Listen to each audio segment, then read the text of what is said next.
welcome back to my channel. Today we are going to discuss about sex determination in human. ठीक है, human हम अलग से क्यों पढ़ रहे हैं? क्योंकि सबका सेक्स डिटर्मिनेशन अलग अलग होगा. किसी में टेम्परेचर के बेसिस पे हो रहा है, किसी में मेल गैमेट्स पे डिपेंडेंट है, किसी में फीमेल गैमेट्स पे. As we all know that in case of human beings, the sex of the baby is determined by the type of male gametes that fuses with the female gametes. Why we are saying that it depends determined by the male gamete, type of male gamete? Why we can't say like it can be determined by the type of female gamete? Same question आया ना आपके दिमाग में भी? तो चलिए इसी चीज को हम डिटेल में देखेंगे और ये कंफ्यूजन हमारा बिल्कुल दूर हो जाएगा कि why we are saying it dependents on और it determined by male gamete, by the type of male gamete only. So let's start that why we are saying it can be determined by the type of male gametes only, male gamete that fuses with the female gamete. As we all know that male and female gamete fuses, the process will be started. Okay, now first we have to discuss about their discovery.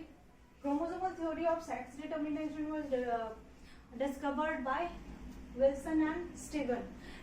बच्चे क्या होते हैं, confuse हो जाते हैं chromosomal theory of inheritance और chromosomal theory of sex determination. These two are totally different things and sex determination, chromosomal theory of sex determination was given by Wilson and Steven. याद रखना, इनहेरिटेंस अलग है, chromosomal theory of inheritance is a different thing. ठीक है, तो ये याद रखना, कंफ्यूजन नहीं होना चाहिए इस चीज का, बिल्कुल भी नहीं. ठीक है, that was given by Wilson and Steven. ठीक है, अब हमें पता है in human beings sex will be determined by the XX और XY क्रोमोसोम. हमें पता है कि ह्यूमन के केस में क्या होता है, मतलब लाइक सेक्स डिटर्मिनेशन किस पे डिपेंडेंट करता है, on the number of chromosome और द क्रोमोसोमल सेल. अगर हम क्रोमोसोम की बात करें, टोटल सेक्स मतलब सेक्स डिटर्मिनेशन टोटल किस पे, क्रोमोसोम्स पे डिपेंड कर रहा है. तो क्रोमोसोम्स क्या है, chromosome in human beings chromosome कितने होते हैं?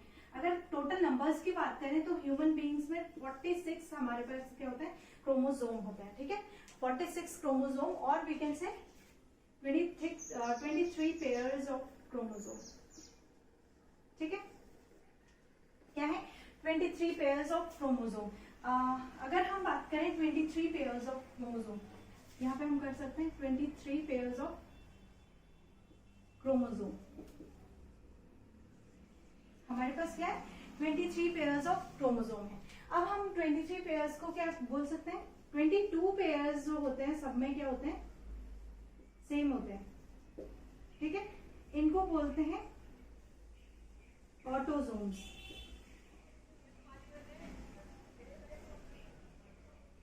जो 23 पेयर्स होंगे वो सब में क्या होंगे, सेम होंगे. ठीक है, बाकी 1 पेयर जो होगा वो डिफरेंट होगा, मेल और फीमेल.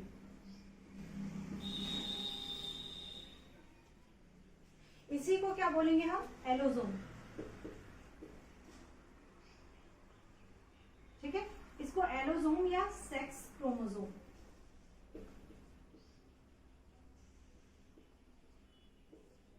ये एक पेयर हमारा रिस्पॉन्सिबल होता है किसके लिए, सेक्स डिटर्मिनेशन के लिए. ठीक है, बाकी 22 पेयर्स हमारे बिल्कुल सेम होते हैं. ठीक है, इस एलोसोम की अगर हम बात करें या सेक्स डिटर्मिनेशन क्रोमोसोम जो है वो केवल 1 पेयर है.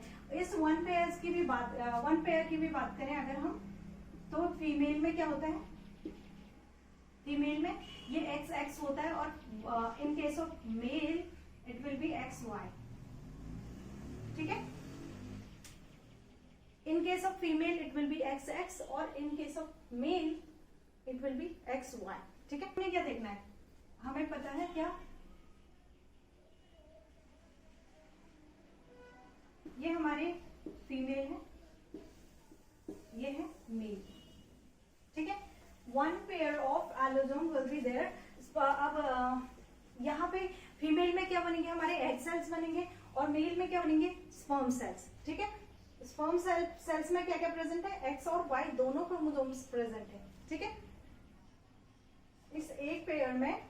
बाकी 22 पेयर्स सबके सेम है, मेल फीमेल में सब सेम है. और जो वन पेयर है, वन पेयर की अगर हम बात करें, वो फीमेल में एक्स एक्स है और मेल में एक्स वाई है. अब इनका हम क्या करेंगे, कराएंगे, क्रॉस कराएंगे. ठीक है, उससे पहले हम देख लेते हैं during the gamete formation 50% of the sperm receive the X chromosomes and 50% of the sperm receive the Y chromosomes. क्या होता है इन केस ऑफ मेल, जब भी स्पर्म सेल रिलीज होते हैं, इसका मतलब है जब भी स्पर्म सेल रिलीज होते हैं या गैमेट फॉर्मेशन होता है, उस टाइम पे क्या होता है, 50% सेल्स में एक्स क्रोमोसोम होंगे और 50% सेल्स में क्या होंगे, 50% स्पर्म सेल्स में क्या होंगे, वाई क्रोमोसोम्स होंगे. ठीक है, जब गैमेट फॉर्मेशन हो रहा है तो क्या हो रहा है, जब स्पर्म सेल्स रिलीज हो रहे हैं उस टाइम पे क्या हो रहा है, 50% सेल्स में क्या है, हमारे एक्स क्रोमोसोम्स हैं, और 50% सेल में हमारे स्पर्म सेल्स में हमारे वाई क्रोमोसोम्स है. अब इनका क्रॉस कराएंगे हम. क्रॉस दो मेथड से करा सकते हैं. सबसे पहले इससे क्रॉस कराएंगे दोनों का. ठीक है, ये एक्स से क्रॉस होगा तो we will get X X. ठीक है, एक्स एक्स अगर हमारे पास दोनों क्रोमोसोम ये एग सेल्स से होंगे और ये स्पर्म सेल्स, हमें पता है एग सेल्स और स्पर्म सेल्स के फ्यूजन से चीजें बनती है. तो अब हमें क्या देखना है, अगर हमें मेल से एक्स, फीमेल से हमें पता है, फीमेल से हमें हर टाइम क्या मिलेगा, एक्स. और male, in case of male से अगर स्पर्म सेल से हमें एक्स सेल मिला, ठीक है, जो भी स्पर्म आया, स्पर्म में हम अगर हमारा एक्स सेल है तो एक्स सेल यहाँ पे हमें फीमेल से भी एक्स मिला है और मेल से भी अगर हमें एक्स मिला तो this will B daughter. This will B female. Okay, अगर यही चीज हमारे पास फीमेल से एक्स आई और मेल से अगर हमें वाई मिलता है तो this will be X Y. That means this will be a male. ठीक है,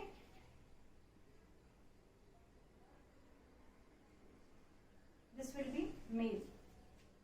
नेक्स्ट, अब हमें ये वाला एक्स का हमने देख लिया कि क्या करना है. नेक्स्ट, अब हमारे पास ये x बचा, इस x के साथ ये x आ सकता है तो हमें क्या मिलेगा, x x. Again this will B female. ठीक है, और अगर इस x के साथ ये y का फ्यूजन हुआ तो हमारे पास क्या मिलेगा, X Y. We will receive X Y. This will be a male. ठीक है, तो यहाँ पे वही चीज लिखी है, during the gamete formation 50% of the sperms receive the X chromosome and the 50% of sperm receives Y chromosome. अगर कोई आपसे पूछे, अगर आपके पास क्वेश्चन आया कि कितने परसेंट चांसेस है बेबी गर्ल होने के या बेबी बॉय होने के, तो कितने परसेंट चांसेस है, 50%. ठीक है, 50% चांसेस, मेल और फीमेल के 50% चांसेस, 50-50. ठीक है, क्योंकि हमारे पास चार केसेस हो सकते हैं.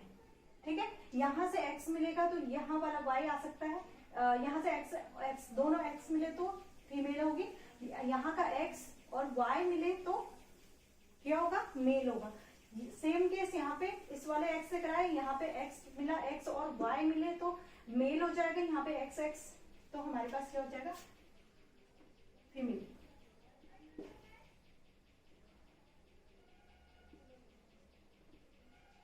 ठीक है, तो ये है. अब हमारे पास हमें एक और चीज क्या है, हमारे पास बेबी बॉय होगा या बेबी गर्ल होगा, टोटली डिपेंडेंट ऑन फादर और मेल. ठीक है, क्योंकि हमारे जो मदर है उनके पास केवल एक्स क्रोमोसोम है, उनके पास ऑप्शन नहीं है कि एग सेल्स में एक्स क्रोमोसोम है तो मेल होगा और वाई है तो फीमेल होगा, ऐसे नहीं है। उनके पास केवल एक्स एक्स है। We receive only X chromosomes from mothers, ठीक है, केवल मदर से हमें एक्स क्रोमोसोम ही मिल सकता है और वाई क्रोमोसोम रिस्पॉन्सिबल है मेल के लिए। तो वाई क्रोमोसोम किसके पास है? फादर के पास, ठीक है। तो हमेशा किस पे डिपेंडेंट है? फादर पे, कि मेल होगा या फीमेल होगा, तो किस पे डिपेंडेंट है? फादर पे, मेल पे, ठीक है। तो एक्स या वाई आपको क्या रिसीव मतलब क्या रिसीव हो रहा है उस पर डिपेंड करता है कि वहां से एक्स जो स्पर्म सेल है उसमें एक्स क्रोमोसोम होगा तो डॉटर होगी, अगर स्पर्म सेल्स में वाई क्रोमोसोम है तो क्या होगा? बेबी बॉय, ठीक है। जब स्पर्म सेल्स रिलीज हो रहे हैं 50% चांसेस होता है हमारे पास स्पर्म सेल्स बहुत सारे आते हैं, ठीक है, बहुत सारे आते हैं। इसमें जब भी स्पर्म सेल्स रिलीज होते हैं इसमें 50% क्या होता है? सपोज इसमें एक्स है, इसमें वाई होगा, इसमें एक्स है, इसमें वाई होगा, इसमें एक्स है, इसमें वाई होगा, ठीक है। जब गैमीट फॉर्मेशन हुआ अगर वाई वाला एक्टिव है, ठीक है, वाई वाला अगर एक्टिव है तो यहाँ पे क्या पॉसिबिलिटीज होगी? मेल की। पॉसिबिलिटीज नहीं, तब क्या फॉर्मेशन होगा? मेल, ठीक है। अगर एक्स वाला एक्टिव है, एक्स के साथ गैमीट फॉर्मेशन होगी, तब क्या होगा? हमारा बेबी गर्ल, ठीक है, क्योंकि मदर से हमें क्या मिल रहा है? एक्स। वहां पे एक्स सेल्स में कोई ऐसा ऑप्शन नहीं है कि एक्स वाई केवल किसके पास है?